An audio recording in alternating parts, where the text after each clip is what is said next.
19절부터 37절까지입니다.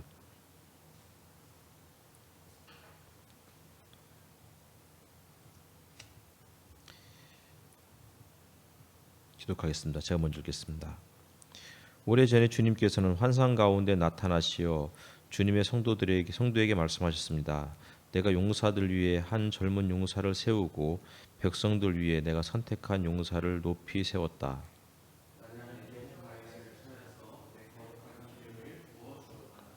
내 손이 그를 붙들어주고 내 팔이 그를 강하게 할 것이다.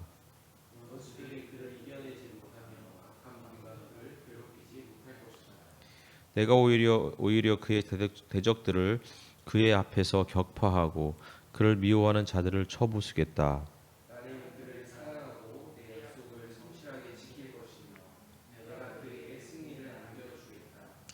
그의 손은 바다를 치며 그의 오른손은 강을 정복하게 하겠다.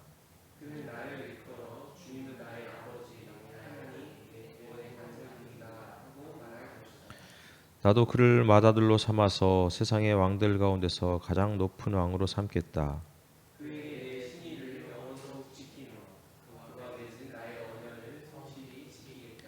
그의 자손을 길이길이 이어주며 그의 왕위를 하늘이 닿을 때까지 지켜주겠다.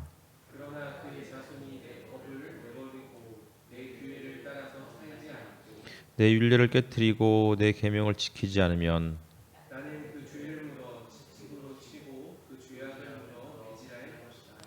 그러나 그에게 약속한 나의 진실함은 변하지 않을 것이며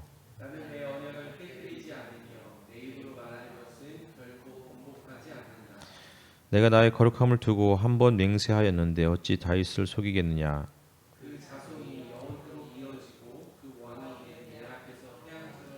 같이 읽겠습니다. 저 달처럼 구름 속에 있는 진실한 증인처럼 영원토록 견고하게 서 있을 것이다. 아멘. 오늘은 시편을 두 편을 읽게 됐네요. 물론 이제 시편 89편은 다 읽지는 않았지만 다윗이 하나님께 어떤 존재였는지 우리는 사실은 이미 다윗에 대한 이야기를 너무나 많이 듣고 또 읽어왔기 때문에 잘 알고 있습니다. 다윗은 형제들 중에 막내였지만 하나님께서 그를 선택하셨고 그에게 정말 기름을 부어 주셨고 그를 결국은 왕으로 삼아 주셨는데 그러나 왕으로 세움 받은 이후에도 다윗의 삶은 평탄하지 않았습니다. 늘 쫓겨다녀졌고 죽음의 위기를 한두 번 넘긴 것이 아닐 정도로 정말 고단한 삶을 살아갔던 사람이 다윗이었습니다. 그러다 그런 그가 왕이 된 이후에 정말 하나님께서 그에게 또 복을 주셔서 영토도 많이 확장을 하고 나라를 굉장히 안정되게 이끌었던 지도자 중에 한 사람이었고 우리가 방금 읽었던 말씀처럼 세상의 어떤 왕들보다 가장 칭송받는 왕, 추앙받는 왕이 된 사람이 바로 다윗이었죠.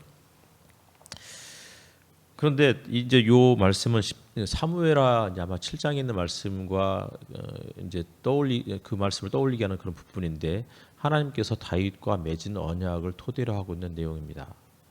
하나님께서 다윗에게 영원한 나라를 세워주겠다고 따라서 그를 왕으로 세웠으니 이제는 하나님 앞에서 계속 신실한 모습으로 살아가라고 그렇게 다윗에게 그렇게 말씀하신 내용들이 사무엘에 이제 계속 소개가 되어 있죠. 그러나 우리가 지난번에 사무엘을 같이 또 큐티하면서 나눴듯이 실질적으로 사무엘의 다윗의 삶은 평탄하지 않았습니다.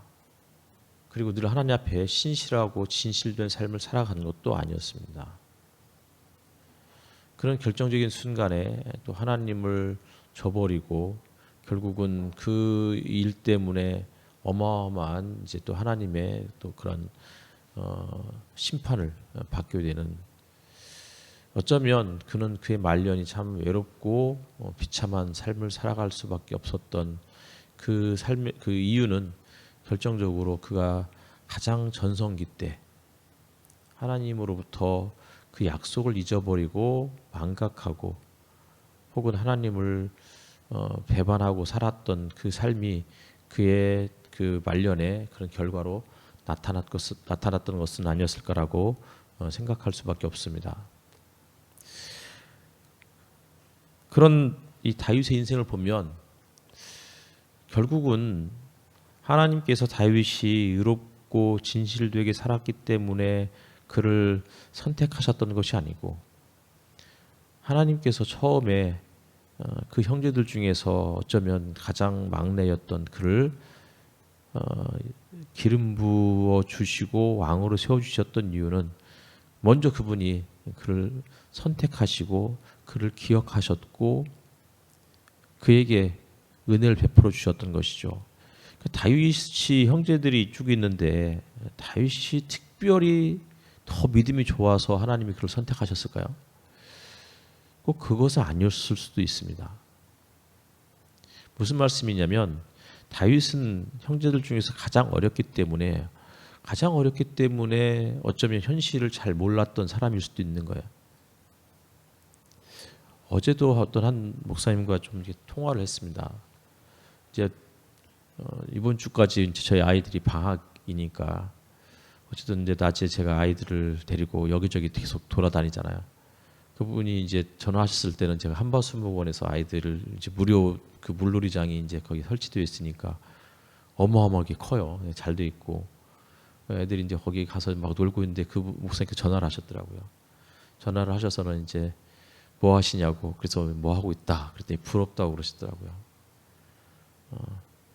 본인의 자녀가 있는데 본인의 자녀는 둘 다 이미 성인이 되었고 그 중에 하나는 이제 신학 대학을 다니고 있는데 자기는 요새 신학 대학을 다니고 있는 자기 딸아이와 대화가 되지 않는다고.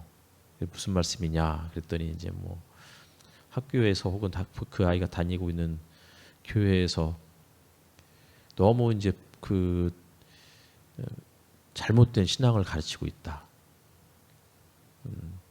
그러면서 이제 이 아이가 아빠는 성령 충만하지 못해서 그래서 아빠하고 더 이상 대화가 안 된다. 이런 식으로 이제 거의 대화가 단절된 상태로 살고 있다고. 그러면서 너무 안타깝다고 그러더라고요. 그 목사님이 아주 뭐 진보적인 목사님은 아니에요. 굉장히 신실하시고 또 젊었을 때 선교사로 나가서 살다가 거기에서 사모님이 교통사고로 거기서 돌아가시고 두 자녀가 거기서 교통사고로 이제 같이 그 차에 타고 있다가 두 자녀는 이제 많이 다쳐서 다시 한국으로 돌아오고 사모님은 그래서 이제 먼저 떠나보내고 그리고는 두 자녀가 한국에서 이제 부모 없이 이제 이렇게 살아갔던 거죠. 아버지는 다시 이제 또 선교지로 돌아가고 두 아이는 이제 더 이상 한국 그 선교지로 돌아가지 않겠다고 했던 그런 때였고 이런 가정들을 경험담을 저에게 전화로 말씀하시면서 아이들이 가장 그 중요했던 그 시기에 함께하지 못했기 때문에 우리 아이가 저렇게 된 것은 아닐까라는 그런 또 스스로를 또 자책하는 그런 말씀을 또 하시더라고요. 그러면서 전 목사님이 부럽다고 아이들과 저렇게 막 그냥 시간을 마음껏 웃으면서 보낼 수 있는 게 너무나 부럽다 그렇게 말씀하셔서 아직 어리니까 그렇죠. 좀 또 크면 또 크면 또 다 아시잖아요. 그분도 이미 그런 경험도 했고 저 역시도 그런 경험을 했고 그래서 또 그런 과정이 있습니다. 라고 하면서 이렇게 전화를 끊었었죠.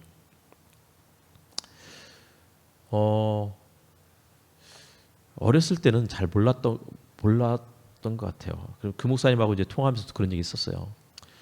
우리도 보니까 젊었을 때는 정말 세상을 변화시키겠다고. 그 목사님도 자기가 20대에 이분이 어쨌든 명문대 출신이고 그러나 하나님에 대한 그 열정으로 선교사로 그렇게 헌신해서 평생을 선교사로 지내다가 그런 진짜 어마어마한 비극들을 경험하게 됐고 그때 생각해 보니 20대 초반에 하나님 앞에 헌신하면서 세상을 변화시키겠다고 한 민족을 한 부족을 구원하겠다고 하고 그렇게 선교사로 나갔는데 막상 나가서 보니까 한 부족, 한 민족은 고사하고 내 자녀들도 바꾸지 못했다고 이렇게 탄식하시는 그 목사님의 그 고백을 들으면서 저 역시도 우리가 너무 몰랐던 것 같다. 아니 너무 세상을 호락호락하게 쉽게 생각했고 너무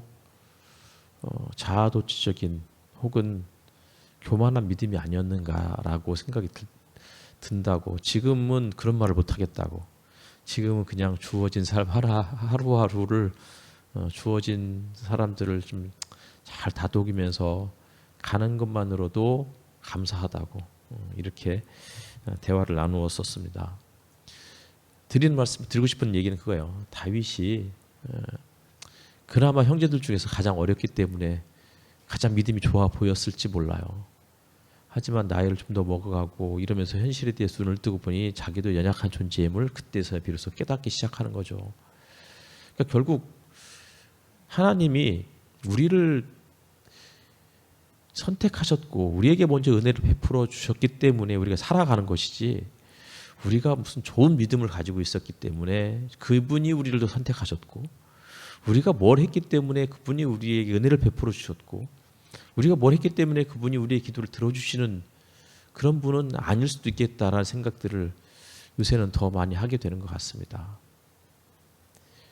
다윗은 비록 초반기에는 정말 승승장구하는 삶을 살아갔지만 또 가만히 뜯어보면 그 삶을 뜯어보면 특별히 다윗이 잘한 게 별로 없는 것 같아요. 골리앗과의 싸움에서 한 번 정도 뭐 정말 과감한 믿음을 보여준 적은 있지만, 그러나 뭐 다윗이나 뭐 또 다른 믿음의 사람들을 보면 크게 다르지 않죠. 그리고 그는 정말 큰 업적을 쌓았지만 또 동시에 또 어마어마한 또 잘못을 저지른 사람이었잖아요. 하지만 이 시편 89편의 말씀처럼 하나님께서 그러나 그의 자손이 내 법을 버리고 내 규례를 따라서 살지 않고 내 율례를 깨뜨리고 내 계명을 지키지 않으면 내가 죄를 물어서 채찍으로 치고 매질하겠다 라고 말씀하시지만, 그러나 또 33절에 그에게 약속한 나의 진실함은 변하지 않을 것이며. 다윗은 변했어요. 우리도 변하잖아요. 조삼모사잖아요. 우리의 삶이 원래 그렇잖아요. 아침과 저녁의 삶이 달라요. 20대와 30대, 뭐 40대, 50대 그때마다 달라요. 그게 사실 우리들의 모습이죠. 우리는 진실하길 원하지만 그게 잘 안 돼요. 그런데 우리가 살 수 있는 이유는 뭐예요? 그분이 진실하시기 때문에, 그분이 신실하시기 때문에, 그분이 자신의 약속을 번복하시지 않기 때문에 우리가 살 수 있는 것은 아닐까. 그렇기 때문에 우리가 하게 되는 것은 아닐까 싶은 거예요.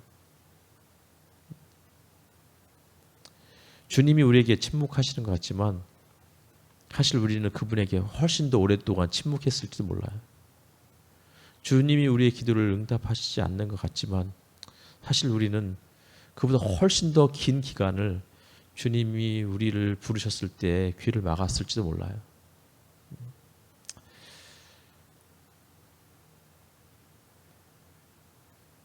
진실하시고 신실하신 그 주님을 우리가 기억하면서 기도했으면 좋겠고, 우리는 또 언제 상황이 또 더 나아지고 그러면 또 주님으로부터 조금 더 안이해질 수밖에 없는 그런 존재임을 또 기억했으면 좋겠고, 그게 또 우리의 모습인 거예요.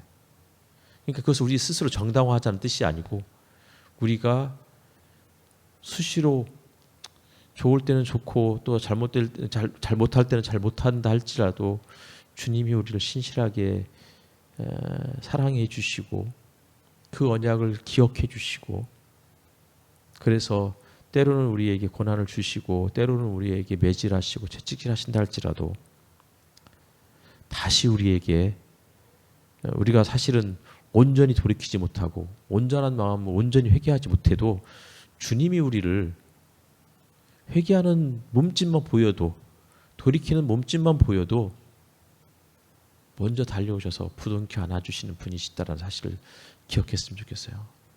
우리가 회개가 부족했기 때문에 주님이 우리의 기도를 응답하시지 않는 것이 아니고 우리가 그냥 돌이키는 모습만 보여줘도 저 멀찍이서 여전히 이방인의 그 무리 속에서 뒹굴고 살아왔던 돼지우리간에서 그냥 뒹굴고 지내왔던 옷조차도 갈아입지 못하고 씻지도 못한 상태로 그냥 저 멀찍이서 돌아오는 모습만 보여줘도 먼저 손살같이 달려오셔서 그냥 안아주시고 입을 맞춰주시는 그 하나님의 모습을 기억하면서 그분이 하나님이시구나, 그분이 아버지구나 라는 사실을 기억하면서 이 시간에 함께 기도를 드렸으면 좋겠습니다. 같이 기도하겠습니다.